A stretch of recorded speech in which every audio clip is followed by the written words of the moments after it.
வல்லாரக்கீரையை வச்சு குழந்தைங்க விரும்பி சாப்பிட்ற மாதிரி ரெசிபி செய்யலாமா? வல்லாரக்கீரை ரொம்ப நல்லது. எல்லாருக்கும் தெரிஞ்ச மாதிரி வல்லாரக்கீரை ஞாபக சக்திக்கு ரொம்ப யூஸ் ஆகும், ரத்தத்தை சுத்தப்படுத்துறதுக்கு யூஸ் ஆகும், வயிறு சம்மந்தமாக எந்த பிரச்சனையும் வராது.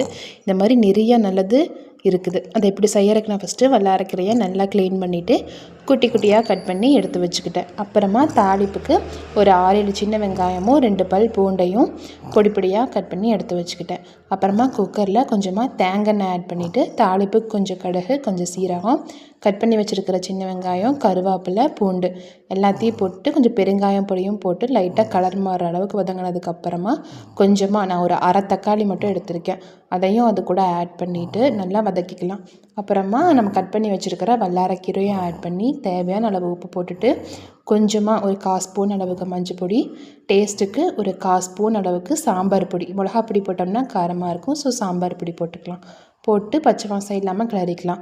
நான் கொஞ்சம் அரிசியும் பாசி பருப்பும் ஊற வச்சுருந்தேன், அதையும் அது கூட ஆட் பண்ணிவிட்டு ஒரு 1.5 டம்ளர் அளவுக்கு தண்ணி ஊற்றி ஒரு 5-6 விசில் விட்டு எடுத்தோம்னா அவ்வளோதான் ரெடி.